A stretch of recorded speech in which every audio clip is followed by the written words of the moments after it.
आज के इस वीडियो में हम विमाओं के उपयोग के बारे में जानकारी करेंगे, है ना। और इससे संबंधित प्रश्नों को हल करेंगे। जैसे विमा का पहला उपयोग है एक पद्धति के मात्रकों को दूसरी पद्धति के मात्रकों में बदलना। दूसरा उपयोग है किसी समीकरण के विमीय संतुलन का परीक्षण करना। तीसरा उपयोग है किसी भौतिक राशि का मात्रक ज्ञात करना। और चौथा उपयोग है विभिन्न भौतिक राशियों में संबंध स्थापित करना, है ना। तो पहले चलते हैं कि एक पद्धति के मात्रकों को दूसरी पद्धति के मात्रकों में बदलना। आप लोग जानते हैं पद्धतियां, जैसे एमकेएस पद्धति, मीटर किलोग्राम सेकेंड, है ना। दूसरी पद्धति सीजीएस पद्धति, सी का मतलब सेंटीमीटर ग्राम सेकेंड पद्धति, है ना। फिर एफपीएस पद्धति, फुट पाउंड सेकेंड पद्धति, है ना।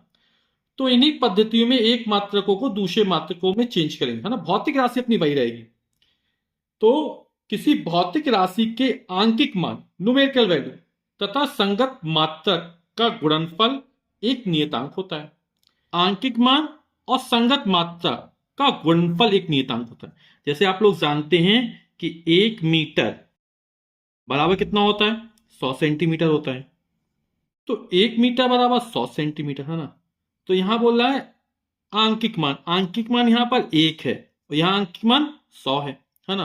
और मात्रक यहां मीटर है, यहां सेंटीमीटर। मीटर यानी एमकेएस पद्धति हो गई, सेंटीमीटर सीजीएस पद्धति हो गई। तो आप लोग जानते हैं 1 मीटर वाला कितना होता है? 100 सेंटीमीटर ही होता है। यानी आंकिक मान ये न्यूमेरिकल इसकी n1 है 1, इसकी n2 है 100।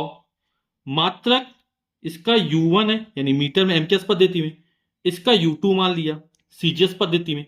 यानी n1 u1 बराबर कितना? n2 u2 हो जाएगा। और हमारी भौतिक राशि क्या p है, ये लंबाई मान सकते हैं, दूरी मान सकते हैं, ठीक है। तो किसी भौतिक राशि के आंकिक मान और संगत मात्रक का गुणनफल क्या होता है? एक नियतांक होता है ना। 1 मीटर और 100 सेंटीमीटर होता है, या फिर 1000 मिलीमीटर हो सकता है। तो वहां आंकिक मान भी बदल गया और मात्रक भी चेंज हो गया, ठीक। यहां पे क्या लिख देंगे? पहली पद्धति में आंकिक मान n1 है, मात्रक u1 है। दूसरी पद्धति में आंकिक मान n2 है, मात्रक u2 है। भौतिक राशि में p है। तो क्या लिख सकते हैं आप लोग? समझ गए। स्मॉल p बराबर हो जाएगा n1। और चूंकि विमा का उपयोग करना है तो यहां पे बड़े ब्रैकेट में लिख रहे n1 u1 n2 और यहां पर आ जाएगा u2, ठीक। स्मॉल p बराबर कितना हो जाएगा? ये n1। और u1 क्या है? विमा के फॉर्म में लिखना तो m1 L1 और T1, ठीक है। यहां विमा कोई ना कोई घात होगी, तो इसकी घात a मान ली, इसकी घात b मान ली, इसकी घात c मान ली, बराबर n2 ये हो जाएगा। अब दूसरी पद्धति तो m2 ले लिया, L2 ले लिया, T2 ले लिया, है ना। लेकिन विमा की जो घात है वो नहीं चेंज होगी। यहां a रहेगी, यहां b रहेगी, यहां c रहेगी, है ना। यहां m1 L1 T1 पहली पद्धति में मूल मात्रकों की मापें हैं, और m2 L2 T2 दूसरी पद्धति में मूल मात्रकों की मापें हैं। अब हमें n2 का मान निकालना है ना। तो ये इसके पूरे बटे में चला जाएगा। तो n2 बराबर कितना हो जाएगा? ये हो जाएगा, ये इसके बटे में, तो n1 m1 इसके बटे में आएगा m2 पूरे की पावर a, ये हो जाएगा L1 बटे L2 पूरे की पावर b, ये हो जाएगा T1 बटे T2 पूरे की पावर c, ठीक है। यहां m1 L1 T1 पहली पद्धति में मूल मात्रकों की मापें हो गई, m2 L2 T2 दूसरी पद्धति में मूल मात्रकों की मापें होंगी। विमाई हमारी वही है। तो ये सूत्र की स्थापना होगी। प्रश्न है न्यूटन को डायन में परिवर्तित कीजिए, जबकि न्यूटन एमकेएस पद्धति में बल का मात्रक है तथा डायन सीजीएस पद्धति में है, ठीक। तो न्यूटन को डायन में परिवर्तित करना है ना अपन को। न्यूटन 1 न्यूटन, यानी आंकिक मान n1 कितना हो जाएगा? हमारा 1 हो जाएगा, ठीक। और डायन में परिवर्तित करना है, दूसरी पद्धति में निकालना है, यानी n2 का मान हमको ज्ञात करना है, ठीक। अब हमें भौतिक राशियां क्या? बल है। तो बल क्या? विमा पता होना चाहिए। तो बल की विमा आप लोग जानते हैं, निकाल भी से बल बराबर क्या होता है? द्रव्यमान गुणे त्वरण। वैसे होता है m एल टी की पावर -2, है ना। लेकिन एक बार निकालना सीख लेते हैं। बल बराबर का द्रव्यमान गुणित त्वरण। कुछ विमाएं आपको याद होनी चाहिए जिससे सवाल लगाने में क्या आसानी हो जाती है। अब द्रव्यमान की विमा कैपिटल एम हो जाएगी, बड़े ब्रैकेट में लिखेंगे। और त्वरण तो हम वेग परिवर्तन की दौड़ त्वरण कहते हैं, है ना।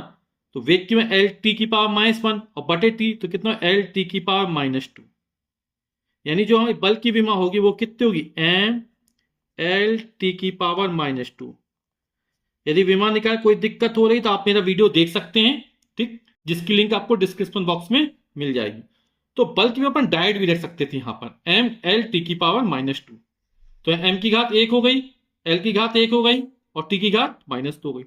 n2 बराबर कितना होता है, एक पद्धति को जब दूसरी पद्धति में चेंज करते हैं तो सूत्र अपन निकाल चुके हैं, m1/m2 पूरे की पावर a, L1/L2 पूरे की पावर b, T1/T2 पूरे की पावर c।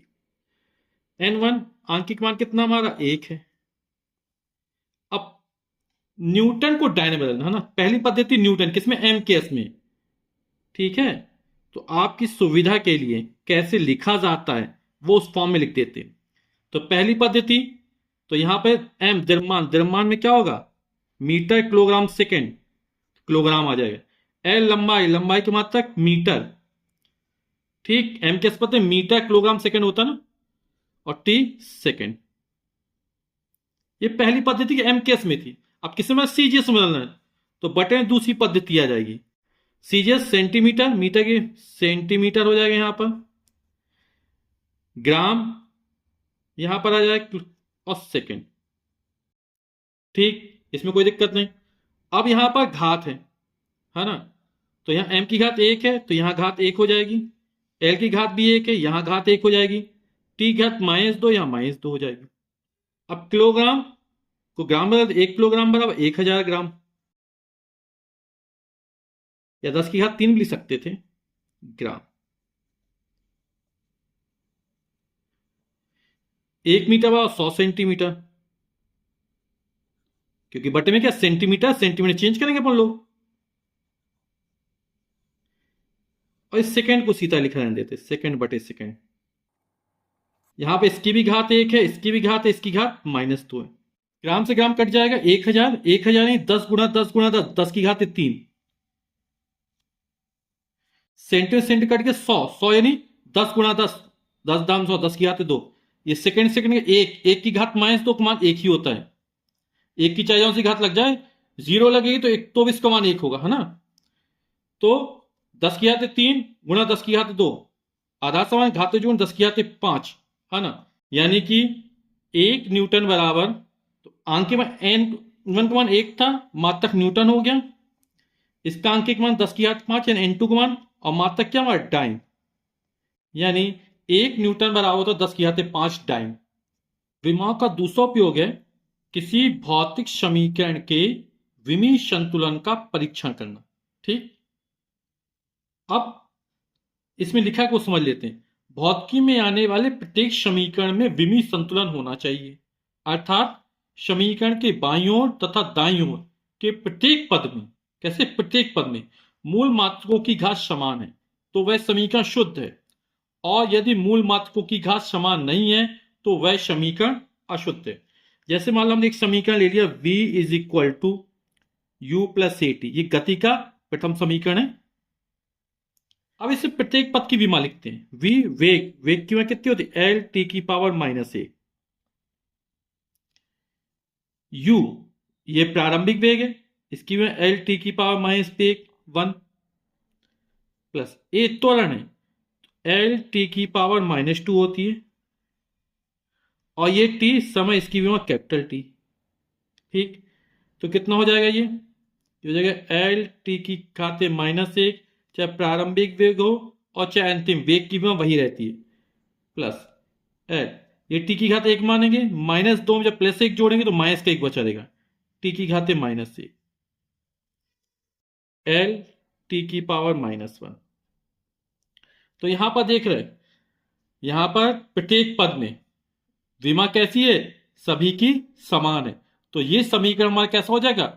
सही हो जाएगा, संतुलित हो जाएगा, शुद्ध हो जाएगा। ठीक, ये हमें समीकरण कैसा है? एक ही प्रकार की भौतिक राशि जोड़ा अथवा घटाया जा सकता है जब इसकी विमाएं समान होंगी, जैसे इसकी, तभी ये जोड़ घट सकती है ना। यदि विमाओं में अंतर होगा तो हम पदों को जोड़ अथवा घटा नहीं सकते। तो समीकरण विमी संतुलन होना चाहिए। अब मान लो एक दूसरा समीकरण लेते हैं। उपरोक्त समीकरण बाईं ओर तथा दाईं ओर प्रत्येक पद की विमा समान है, अतः समीकरण शुद्ध है। हमने दूसरा समीकरण ले लिया, S is equal to u t plus 1/2 GT। तो S क्या? चली गई दूरी, और चली गई दूरी की विमा L, लंबाई L हो गई। U क्या है? प्रारंभिक वेग, यानी वेग, वेग की विमा L T की घाते -1। T क्या? समय, समय की विमा कैपिटल T प्लस 1/2 से कोई मतलब G, गुरुत्वीय त्वरण, त्वरण की विमा L T की पावर -2। T समय, समय की विमा कैपिटल T। ठीक, तो ये हो जाएगा L T की घात -1, ये +1, तो -1 + 1 0 हो जाएगा, और 0 किसी घात 0 उसका मान 1 होता है, तो L हो गया प्लस L, ये T क्या है? -2, और ये 1, -2 में जब +1 जोड़े तो माइनस का 1 बचा रहेगा, L T की घात -1 आ गया। यहां L बराबर, तो यहां देखेंगे ये L है, ये L है, लेकिन यहां L नहीं प्राप्त हुए, यानी प्रत्येक पद की विमा कैसे समान नहीं है। और जब प्रत्येक पद की विमा समान नहीं होगी तो ये समीकरण क्या हो गया? हमारा अशुद्ध हो गया, गलत हो गया। तो इस आधार पर हम क्या है, पता लगा सकते हैं कि कौन सा भौतिक समीकरण या दिया गया सूत्र सही है अथवा गलत है ना। तो विमी संतुलन की सहायता से हम सूत्र के सत्यता की जांच भी कर सकते हैं। तो इसमें क्या हो गया? क्योंकि बराबर के दोनों प्रत्येक पद की विमाएं समान नहीं है, अतः समीकरण हमारा कैसा है? अशुद्ध है। विमा का अगला उपयोग है किसी भौतिक राशि का मात्रक ज्ञात करना।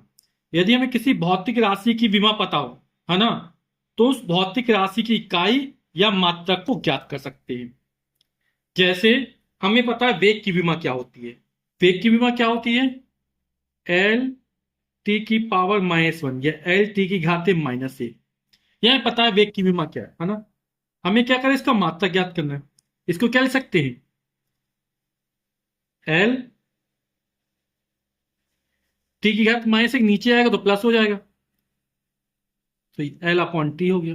ठीक, L क्या है? लंबाई, और लंबाई यदि MKS पद्धति में लिखना है तो लंबाई का मात्रक क्या होता है? मीटर होता है, और CGS पद्धति में लिखना तो सेंटीमीटर आ जाएगा यहां पर। T समय, और समय सेकंड। जैसे हमें त्वरण की विमा पता रहती है, त्वरण की विमा क्या होती है? विमा सब बड़े कोष्टक के अंदर लिखी जाती है, L T की घाते -2। हम इसको इसी तरह लिख रहे हैं। L क्या? लंबाई, लंबाई का मात्रक मीटर। T क्या? समय, समय का मात्रक सेकंड। घात -2 चढ़ा दी, या तो इस तरह या फिर बटे में ले जाएंगे तो मीटर बटे सेकंड की घात 2 या सेकंड स्क्वायर हो जाएगा। तो विमा पता है, हमने मात्रक ज्ञात कर लिया, आसानी भी रहती है। CGS पद्धति में चाहे तो यहां सेंटीमीटर आया था, यहां सेकंड आया था। अब जैसे बल की विमा याद है, तो बल की विमा क्या होते हैं? M L T की घाते -2 ये होती है ना। तो M क्या है? द्रव्यमान, द्रव्यमान का मात्रक किलोग्राम। L क्या है? लंबाई, लंबाई का मात्रक मीटर। T क्या है? समय, समय का मात्रक सेकंड। घात -2 थी, -2 लगा दी, है ना। ये हम सब MKS पद्धति में ज्ञात कर लिया। या तो इसको इस तरह लिख सकते हैं, किलोग्राम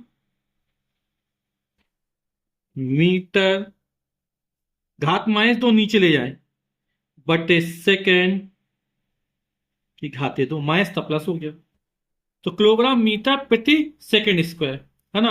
और इसी को क्या बोलते हैं? न्यूटन बोलते हैं, ऐसा ही पद्धति में, है ना। तो हमने क्या किया? हमें विमा पता थी, हमने भौतिक राशियों के मात्रक ज्ञात कर लिए। अगला उपयोग है विभिन्न भौतिक राशियों में संबंध स्थापित करना। अब संबंध कैसे स्थापित करेंगे, या सूत्र कैसे निकल आएगा? तो यदि किसी भौतिक राशि के बारे में यह ज्ञात हो कि यह किन किन राशियों पर निर्भर करती है, तो विमीय संतुलन के द्वारा उन राशियों में संबंध स्थापित किया जा सकता है। ठीक, अब इसके बारे में इसने क्या किया कि जिसका हमें सूत्र स्थापित करना हो तो वह किन किन राशियों पर निर्भर करती है यह हमें पता रहना चाहिए। तो इसके लिए एक उदाहरण लेते हैं।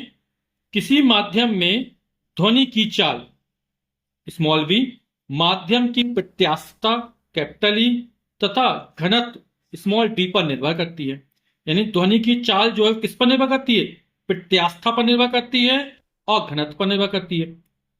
विमीय विधि से माध्यम में ध्वनि की चाल का सूत्र स्थापित कीजिए। ध्वनि की चाल जो स्मॉल v है वो किस पर निर्भर करती है? प्रत्यास्थता पर निर्भर करती है, E पर निर्भर करती है। ठीक, और किस पर निर्भर करती है? घनत्व d पर निर्भर करती है। ठीक है, हमने मान लिया कि E की घाते a है और d की घाते b है। अब ये अनुक्रमानुपाती निशान है, इसको हटाएंगे तो एक नियतांक आएगा। नियतांक को हम कैपिटल के मान लेते हैं। कैपिटल के क्या है? विमाहीन नियतांक है, इसकी कोई विमा नहीं होती है। तो E की पावर a और d की पावर b हो गया। इसको मान लेते समीकरण नंबर 1। तो कैपिटल के एक विमाहीन नियतांक है। अब दोनों पक्षों में विमाएं रखते हैं। v क्या है? वेग, और वेग व विस्थापन बटे समय, और इसकी विमा कितनी? एल टी की घाते -1 निकलेगी। लिख दिया बराबर के की कोई विमा नहीं होगी। ई प्रत्यास्था गुणांक, और प्रत्यास्था गुणांक प्रतिबल बटे विकृति। विकृति तो कोई विमा नहीं होती है ना, विमाहीन राशि है। प्रतिबल और बल बटे क्षेत्रफल होता है ना। और बल की वह एम एल टी की घाते -2 और बटे एल स्क्वायर कितना हो जाएगा? एम एल की घाते -1 टी की घाते -2। यदि विमा निकालने में आपको कोई भी दिक्कत हो रही हो तो डिस्क्रिप्शन बॉक्स में आपको लिंक मिल जाएगा, आप आसानी से विमा निकाल सकते हैं और सीख सकते हैं। ठीक, घनत्व बहुत द्रव्यमान बटे आयतन, तो द्रव्यमान की वह कैपिटल एन, आयतन बटे में जाएगा, आयतन लंबाई गुणे चौड़ाई गुणे ऊंचाई, तो एम एल की घाते -3 हो जाएगी। यहां घात ए थी तो ए लिख दिया, यहां घात बी थी तो बी लिख दिया। अब यहां पर एम बी आर, इसको लिख सकते हैं एम की घाते 0, क्योंकि एम तो है नहीं है, एल की घाते 1 टी की घाते -1। अब यहां पे एम वाला पद लिखते हैं। ठीक, अब क्या हो जाएगा? यहां एम की घाते ए हो जाएगा, बी है तो ए प्लस बी हो जाएगा। अब एल वाला पद लिखते हैं, -1 है तो ये -a हो जाएगा, यहां माइनस का 3 भी हो जाएगा, और टी की घाते -2a हो जाएगा। ठीक, अब क्या करते हैं? विमीय संतुलन के लिए है ना, दोनों पक्षों की विमाएं कैसी? समान होनी चाहिए, तभी तो विमीय संतुलन होगा, है ना। तो यहां तुलना कर देते हैं दोनों पक्षों में, क्योंकि दोनों पक्षों की विमाएं कैसी होनी? समान होनी चाहिए। यहां पे m की घात 0, यहां a प्लस बी है, क्या हो जाएगा? a प्लस बी बराबर 0 हो जाएगा। ठीक, इसको समीकरण नंबर 2 मान लेंगे। फिर एल की घात 1 है, यहाँ एल की घात -a -3 भी है, तो -a -3 भी बराबर हो जाएगा 1। इसको समीकरण नंबर 3 मान लेंगे। और क्या है? टी की घात -1, यहाँ टी की घात -2a है, तो -2a बराबर -1। इसको हल कर लेते, दो तब माइनस से माइनस कैंसिल हो, 2a बराबर 1 निकल आएगा। तो a बराबर कितना लेंगे? 1/2। a का मान निकल आया, ये मान लो समीकरण 3 था तो a का मान निकाल लिया हमने। ठीक, इसी को मान सकते समीकरण नंबर 4 हो गया ये। तो a का मान समीकरण से हमें a और b के मान चाहिए, है ना, क्योंकि घात में क्या है? a और b है, तो a का मान निकला, b का मान इससे जल्दी निकल आएगा। a का मान समीकरण सेकंड में रखने पर तो क्या हो जाएगा? 1/2 प्लस b बराबर 0, तो b का मान निकल आएगा 1/2 का पक्षांतर कर देंगे तो निकल आएगा -1/2। 1/2, a का मान कितना? 1/2 रख दिया, प्लस b बराबर 0, तो b का मान निकला 1/2 का पक्षांतर कर दिया तो b बराबर निकला -1/2। अब a और b के मान पता चल गए, इसको समीकरण नंबर 1 में रख दो। तो स्मॉल ए तथा बी के इन मानों को समीकरण फर्स्ट में रखने पर क्या हो जाएगा, v बराबर हो जाएगा के, क्या है, विमाही नियतांक है ना। और प्रयोगों द्वारा इसका मान हमको कितना प्राप्त होगा, एक प्राप्त होगा, क्योंकि हमें पता नहीं क्या मान होता है। कैपिटल ई की घाते ए है, तो ए का मान कितना निकले, 1/2। फिर डी, डी की घात कितनी, बी है, बी का मान -1/2। 1/2 का अर्थ अंडर रूट होता है, तो हो जाएगा के अंडर रूट स्क्वायर रूट ई, और माइनस तो बटे में चला बटे टी। ठीक, ये हमारा सूत्र निकल आया। और प्रयोगों द्वारा के का मान कितना प्राप्त हो, एक प्राप्त होता है ना, क्योंकि हमारा जो सूत्र में निकलता है वो होता है v बराबर under root e upon t, है ना। ये वायु में ध्वनि के वेग का सूत्र है। ठीक, प्रत्यास्थता गुणांक और घनत्व के पदों में। तो विमा के द्वारा किसी नियतांक का मान नहीं ज्ञात किया जा सकता है। किस किस भौतिक राशि पर ये तो पता चल जाता है, लेकिन के का मान क्या होगा ये पता नहीं चल पाता है। ठीक है।